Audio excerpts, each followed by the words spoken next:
Halo adik-adik, welcome back my YouTube channel. Kembali lagi bareng Fadila. Di video kali ini kakak mau bahas tentang bagaimana mekanisme SMOP Unpad dan Q&A seputar Unpad. Semoga video ini membantu adik-adik, dan bagi adik-adik yang baru bergabung di channel ini, bantu dengan subscribe ya. Kalau udah, kakak mengucapkan terima kasih. Kita langsung aja ke videonya. Let's check it out. Oke, untuk poin yang pertama kita dulu bahas persyaratan umum.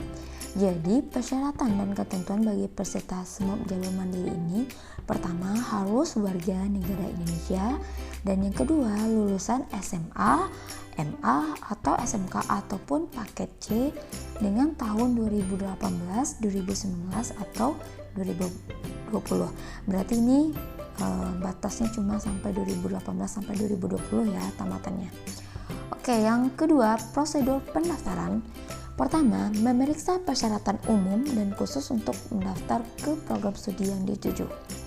Kalau udah, mendaftar dan mengisi data secara daring melalui laman https://pendaftaran.unpad.ac.id ya, dengan cara mengisi informasi sebagai berikut: nama lengkap, nik, alamat email, nomor ponsel, mengisikan password ya yang diinginkan untuk login ke portal peserta SMOP, lalu data kewarganegaraan.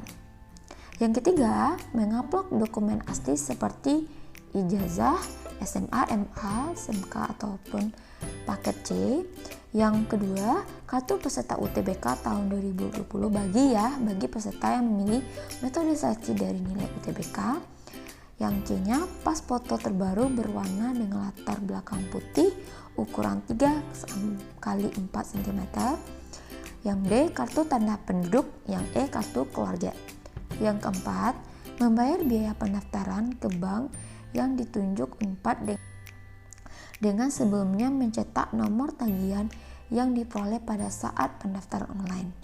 Yang kelima, biaya pendaftaran sebesar Rp100.000 untuk peserta yang akan menggunakan nilai UTBK tahun 2020 atau 150 untuk peserta yang akan mengikuti ujian secara daring.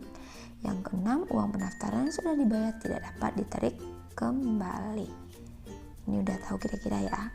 Oke.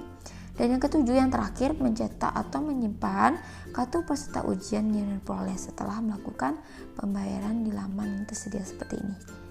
Nah, palingan itu sih untuk apanya. Lalu pelaksanaan tes. Nah, jadi pelaksanaan tes ujian ini secara daring ya, menggunakan sistem CAT.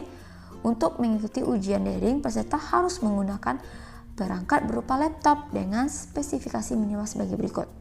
Ya, dimana jenisnya laptop, Windows-nya 10, CPU-nya Intel i3 atau setara, RAM 4GB, webcam-nya harus ada dan berfungsi baik, penyimpanan besar dari 1GB, dan internetnya itu 1 Mbps dengan kuota internet 2GB.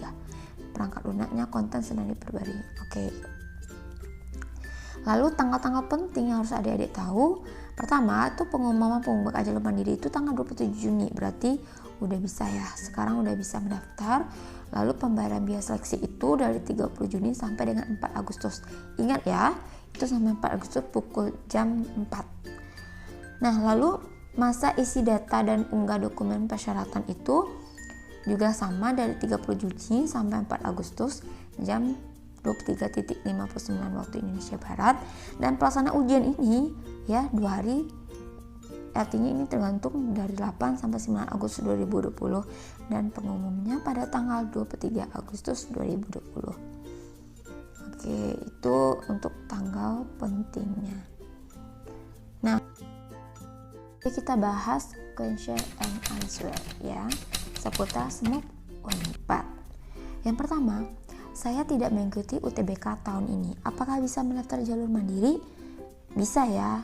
Jadi adik-adik bisa mendaftar jalur mandiri dengan mengikuti tes daring. Selanjutnya, saya ikut UTBK tahun ini. Apakah boleh mengikuti jalur mandiri dengan tes daring? Bisa, peserta UTBK boleh mengikuti tes daring untuk jalur mandiri. Di website tercantum tanggal ujian 8-9 Agustus 2020. Apakah saya boleh memilih tanggal ujian? Nah, jawabannya tidak bisa karena jadwal ujian sesuai dengan yang tercantum pada kartu ujian ya. Oke, saya adalah pendaftar jalur prestasi. Apakah boleh mendaftar jalur mandiri juga? Ya boleh, karena mendaftar seluruh jalur pendaftaran baik S1 maupun D4 boleh ya. Oke, selanjutnya, apakah pelaksanaan tes daring dilakukan di kampus Unpad? Ya, jawabannya tidak. Tes daring dilaksanakan di rumah masing-masing. Kalian bebas sih mau memilih di mana. Oke, selanjutnya, apakah peserta UTBK tahun lalu bisa menggunakan nilai UTBK tahun lalu? Tidak bisa ya, karena nilai UTBK yang bisa digunakan hanya nilai UTBK tahun 2020. Lalu, materi apa saja yang diujikan pada tes daring? Jawabannya adalah tes kemampuan skolatik atau TPS saja. Lalu, berapa lama waktu ujiannya?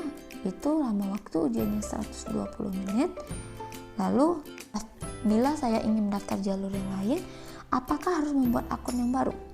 Jawabannya tidak ya, karena satu NIK hanya dapat digunakan untuk satu akun. Bila adik-adik mau mendaftar jalur yang lain, silakan finalisasi jalur pertama untuk dapat memilih jalur yang lain pada menu minat. Oke. Selanjutnya, apakah bisa memilih lintas jurusan? Jawabannya pasti bisa ya.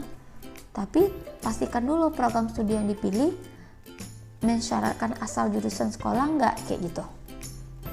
Oke ya. Terus bagaimana bila salah satu persyaratan perangkatnya ada yang berbeda dengan persyaratan tes?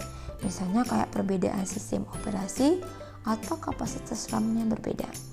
Nah, jawabannya itu bila menggunakan spesi yang berbeda, dikhawatirkan ada fitur-fitur yang tidak berjalan sehingga pelaksanaan tes adik-adik pun akan tetap terganggu gitu, tidak optimal. Jadi gunakanlah sesuai dengan persyaratannya. Terus saya mau membayar tagihan SMUP, bagaimana caranya?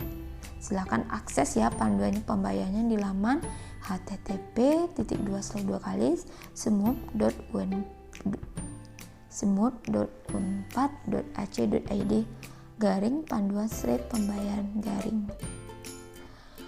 Oke ya, bagaimana cara pembayaran melalui Bank BCA? Itu dengan cara memilih menu, lalu transfer, lalu virtual account plus 105110 plus nomor tagihan. Oke, bagaimana cara pembayaran melalui Bank BRI? Silahkan pilih menu pembayaran plus universitas plus kode perusahaan 001 dan plus nomor tagihan. Apakah tes daring bisa dilakukan di HP? Tidak bisa ya, karena saat ini fitur yang kompatibel itu untuk aplikasi ujiannya adalah cuma laptop. Apakah tes daring bisa dilakukan di PC yang dilengkapi webcam? Juga tidak ya. Saat ini fitur yang kompatibel itu cuma laptop. Nah, yang terakhir, saya pemegang KIPK, apakah saya bisa diterima di jalur mandiri? Bisa saja ya, bagi pemegang KIPK akan diajukan bila kuota KIPK-nya masih tersedia ya. Bila kuotanya tidak sedia, Anda tetap diterima di Unpad sebagai mahasiswa reguler.